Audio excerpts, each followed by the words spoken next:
Welcome to Live Life with Sean. I'm your host, Sean Higgins. I'm a lifelong information security technology expert with a passion for speaking, coaching, and writing. In this podcast, I'm going to introduce a question, and I will give you my thoughts on that question.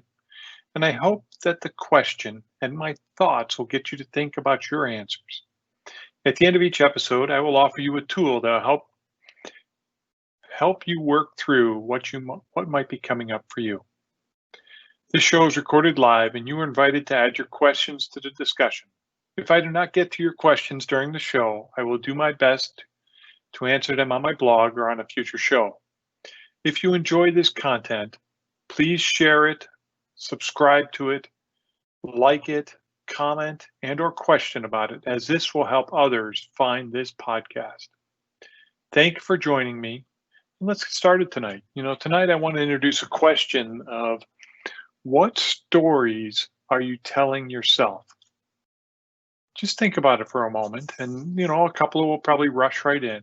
And I think that stories can come in many different forms. First off, we tell stories to help justify what we do, justify our actions, justify our limitations. The first type of stories that I like to think about is, what stories are you telling about yourself? Some of the stories, might be there to limit you. I'm not smart enough. I'm not tall enough. I'm not fast enough. I'm not in shape enough. I don't know enough people. And these stories can just keep you where you are. You can also pick up stories that other people tell about you. That story of I'm not smart enough. Maybe you heard that from somebody. Maybe it was a parent. And the parent has always told you when you're growing up, you're not smart enough. You'll never amount to anything. What if you took that story and enveloped it? How many stories did you pick up from well-meaning parents, teachers, people you looked up to that are limiting you today? Think about those. Think about the ones that you're telling yourself right now. Where did you get those stories from?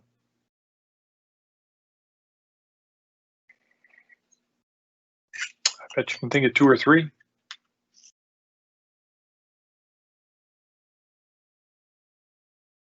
What about stories you tell about other people? Again, these stories can be limiting you. For example, you tell yourself the story that your boss always says no to your ideas. Does that prevent you from sharing your ideas with your boss? Do you tell a story about somebody and that prevents you from interacting with them?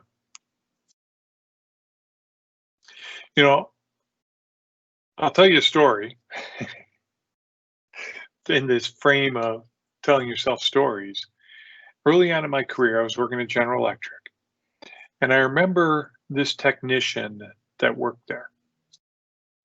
And I would always kind of pass him in the hall. I kind of got to know who he was only because, it was a small office and you got to know at least the names of the person. But I remember the way that this guy carried himself, and he always seemed to have this scowl on his face. Like he was always, not in a good mood. So what I told myself is, I don't want to get to know this guy because I think that, he's never in a good mood, and he just, funny. I mean, it's funny now because I look back at it and say, man, I never wanted to get to know that guy just because of the story that I told myself in that moment. Well, turns out that, a couple years in, we were assigned a project together. We had to go to a certain plant and, do a bunch of work down in a plant together. And, I really got to know him. And, though he had this scowl on his face a lot of the times, though the way he carried himself, didn't seem inviting to me. Once I got to know him, I found he was a pretty funny guy. You know, he knew a lot of interesting things, especially, working at General Electric, we were down in a plant, knew a lot of machines about how production worked and, how it had worked. He had a lot of historical knowledge, which I didn't have because I was relatively new. And, eventually he became one of my good friends. And I ended up spending a lot of time with him and his family. And if I had kept that story about him, I would have never gotten to know him. Another story that comes up in this vein here is I remember going to the grocery store one day and I remember checking out, and, I usually have a conversation or at least a smile, a little bit of joke, a little bit of laugh about something at the grocery store. And um, I remember that no matter what I said, I didn't the cashier didn't look at me, didn't smile at me. It was just really, I said grumpy. And a matter of fact, I told my daughter, because as we were leaving, I said, man, she wasn't very happy today, you know? And what was interesting was not long after that, I remember listening to somebody tell a story, similar situation, where they had somebody checking them out. It wasn't very good.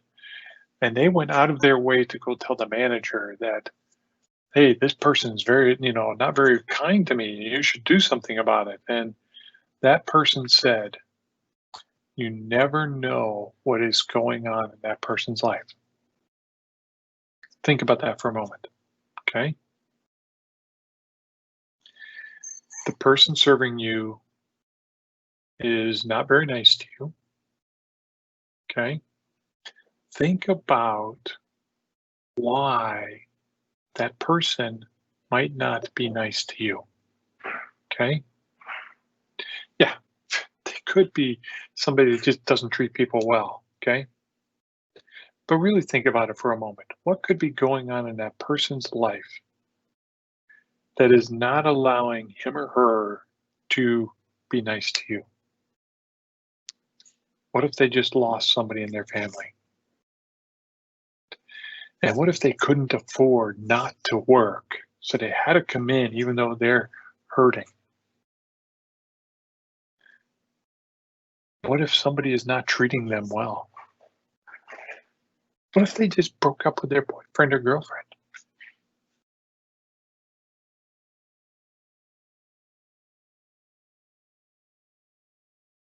Hmm. Makes you think twice, doesn't it?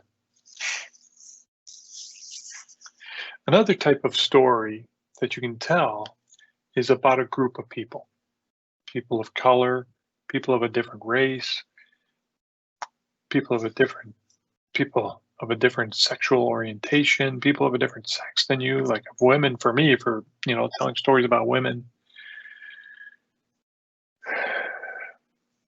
you know and I will admit that I have laughed at jokes about women, people of color, gays, and I have told the story justifying it, saying they're just jokes. But really, think about it. Are these just jokes, or are they subtle ways people are putting down one another?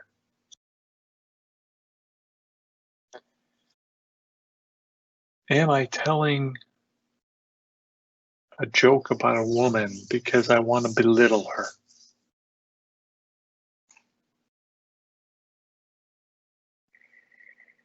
Just think about it.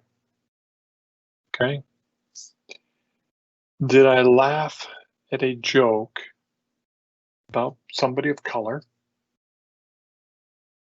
just so I would fit in? Even though I knew it was wrong, maybe I didn't know it was wrong. Okay. But if I knew it was wrong, was I doing it just to fit in?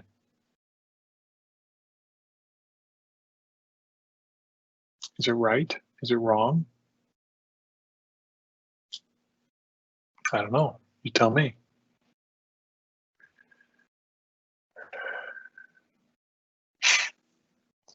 Thinking about a class of people, let's think about 9/11 for a moment.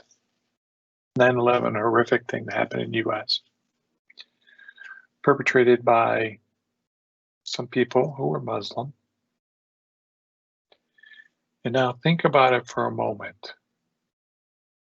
Got a handful of Muslims that did this horrific thing against some people in the United States, not against all of them. I mean, they wanted to make a statement against all Americans.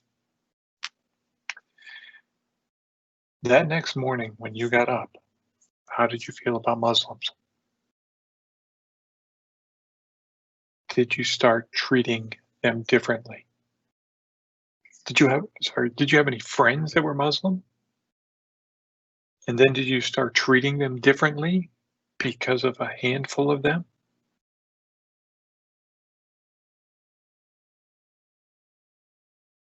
Is that right?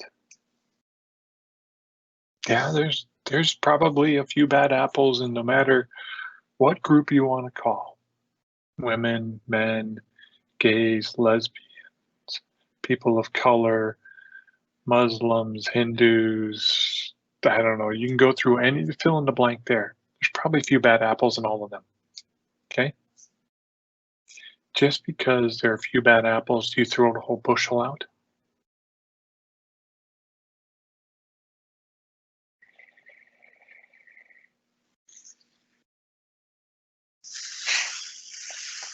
Think about some of the things that you do in your life that you do without question because I've always done it that way. Because that is what my parents did. That's what they taught me. The best example I can think about that is when I grew up, it was considered acceptable to spank your children. And I received my fair share. And I justify it by saying that I probably deserved it. Does that make it right?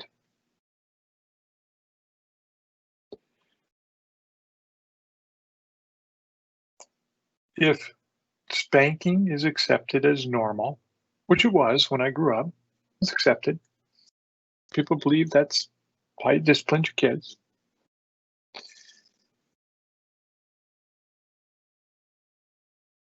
Doing a little bit of spanking justifies the harder spanking. And what I mean by harder is leading to bruising, leading to hitting. Oh, I meant to spank them. I was just a different type of spank. I hit them in their arm instead of their bum and broke their arm. Because spanking is accepted, we are allowing the harder hitting, the hitting that causes physical injuries. And let's not even talk about the mental injuries, from spanking. I mean, I believed it was acceptable. I believe I deserved it.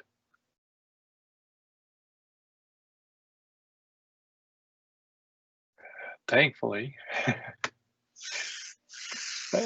nowadays spanking is not acceptable. And I remember when this was shifting to say yes spanking to no spanking, and I'm just like, why do I care if somebody spanks their child? And there were a couple of instances where people were taken to court about spanking their child. And I just, at the time, I didn't understand. I didn't have a daughter at the time. And I remember when my daughter was young, she's still in diapers. And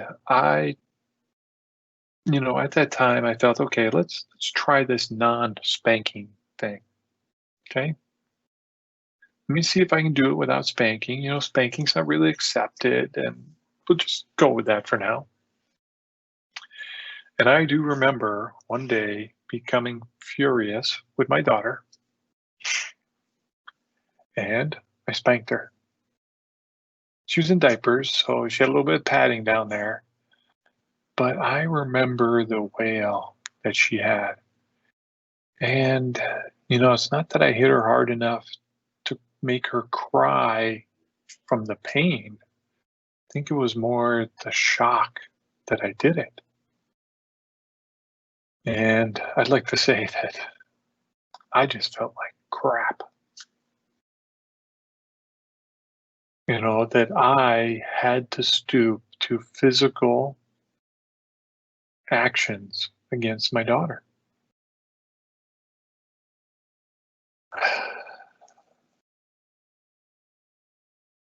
Thankfully, that was the only time that I spanked my daughter.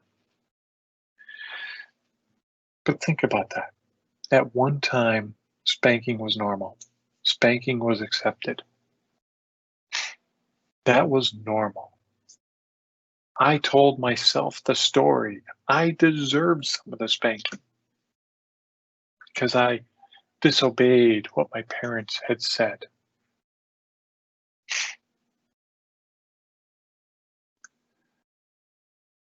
How many stories are we telling ourselves, not only about ourselves, but about other people? You know, are you telling stories about people of different religions that limit you from really getting to know them? I was raised Catholic. You know, think about 9/11. If I took a negative perception about Muslims, would I ever get to know any people who are Muslims? Would I ever get to understand even a little bit about their religion? I've met I had a neighbor who was a Muslim, and, I remember we were doing yard work together because we were moving a whole bunch of topsoil for our respective houses, and we helped each other. And spending time with him and just trying asking him questions about his religion and why they did this or why they did that or what was this and that. And it's just fascinating. I think what I learned is that, like Catholicism, there are strange things that we do that I still am not sure I understand, but we do it because it's part of our religion, part of our beliefs. Doesn't make them right or wrong. And maybe we need to question some of those things that we're doing.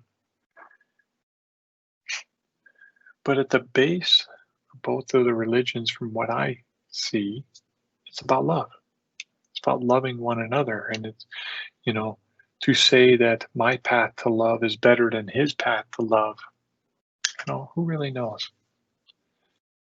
As long as we get to love, what does it matter? And I think, when you look at the stories that you're telling, are you telling stories that prevent you from loving somebody else?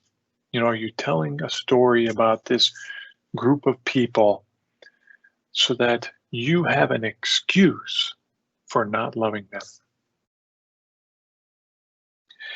And part of it may be that you have to start to separate what they're doing from who they are. Because they're probably telling themselves a story to justify what they're doing. But what if you could love them anyway?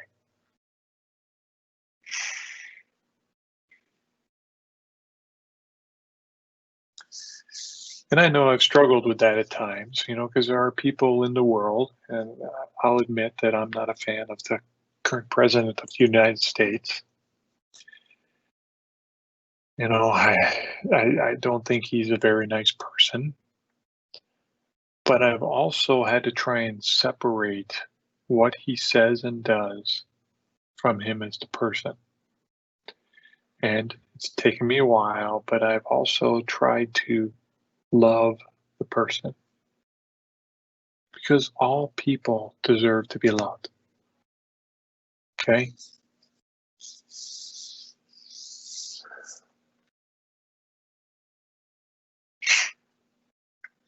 So, yeah, I don't know what else to tell you about it. But what stories are you telling that is preventing you from loving somebody?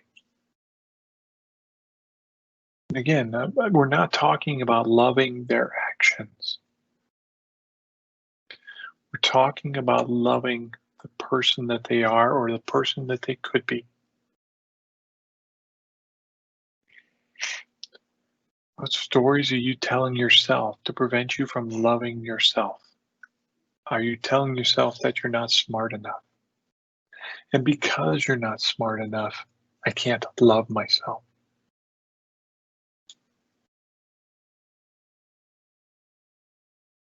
Sit with that for a moment. What story are you telling about yourself that is preventing you from loving yourself? Pick a group of people that you say you are justifying not getting to know that group of people because of what? Because of what story that you're telling them?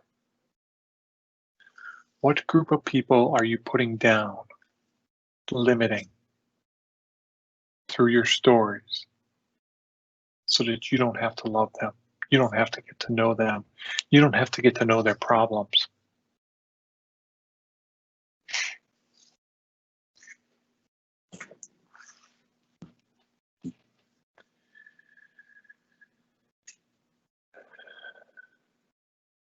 Let's just pick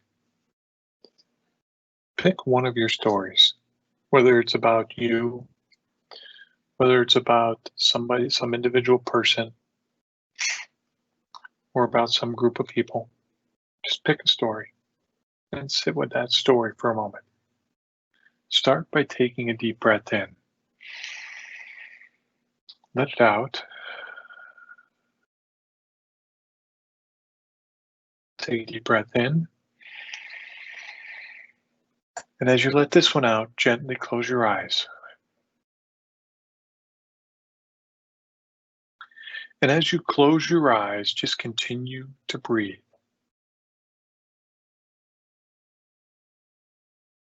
Keep breathing. Keep breathing. Now bring your attention into your heart space. Okay? Bring all your attention right into your heart. Any thoughts, worries, concerns you have about anything else, just let them go for right now. And just pull your attention right into your heart space.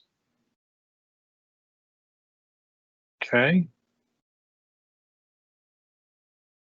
Connect yourself in to Mother Earth with a grounding cord from the base of your spine all the way down to the center of the earth.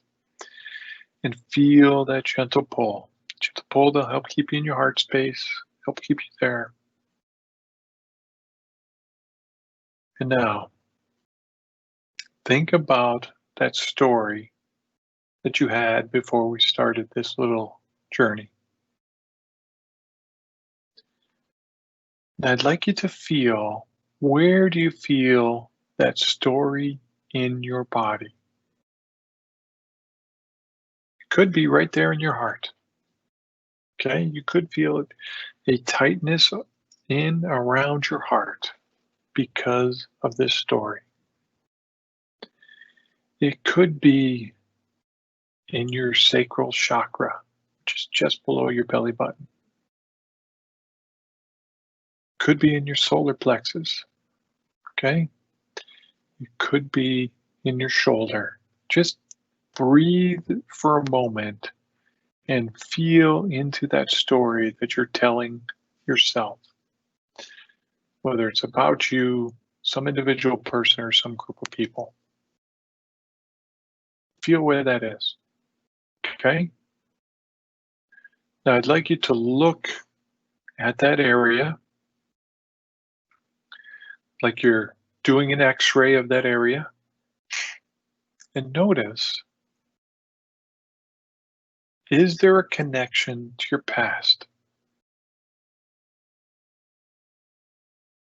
You know, if you told the story about yourself, maybe there's a connection to somebody in your past who said you weren't good enough. Maybe there's a connection in your past that says, this group of people are no good. Just notice that connection. Do you see one? Great. Imagine you have a pair of scissors and just snip that connection. And notice the shift in your body just by cutting that connection. Does it feel as tight? Does it change how it feels? Okay. I'd like you to imagine some bright red energy coming in from the cosmos and bring that energy right into that space in your body where you're feeling your story.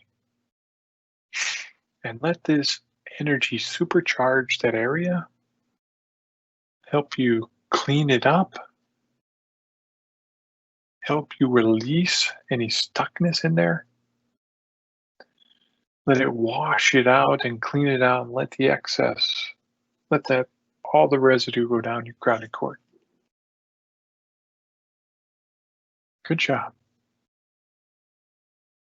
Notice the shift in that area. Notice how it feels. And let's bring this violet red energy in through the top of our heads and let it energize our entire body. From the head down to the toes, allowing you to release any other energies related to that story.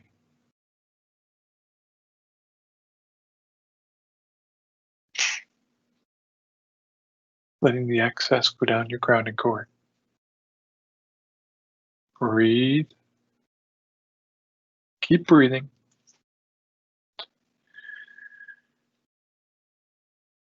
And now, just think about that original story that you had. Is it still true? Are you able to start questioning it?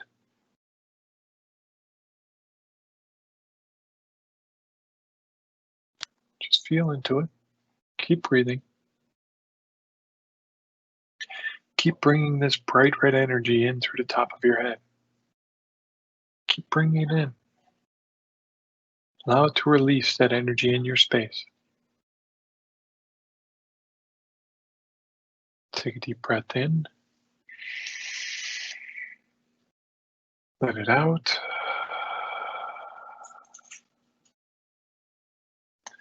Let's bring some violet energy from above. This is violet energy of love. Just bring it in through the top of your head and let it fill in your body from the top down to the bottom, but just let it work its way down. And as it gets to your heart, let it supercharge your heart. Let it help open your heart up. Feel that violet energy continue to work through your body. Feel the warmth of that love. And breathe.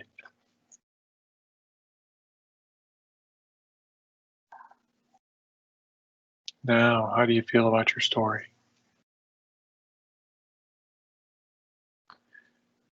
Feel a little bit of opening for love, maybe a big opening for love for that, for yourself, that person or that group of people.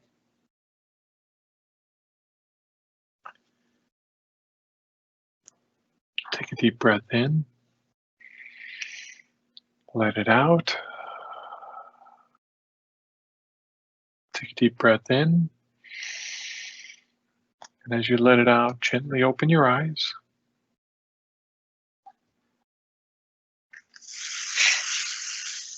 What I'd like you to do is to take a piece of paper out, start writing down what came to you, what your story was, and how your story has shifted.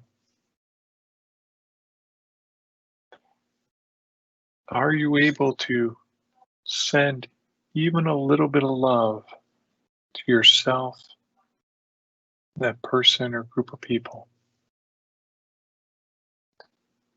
And just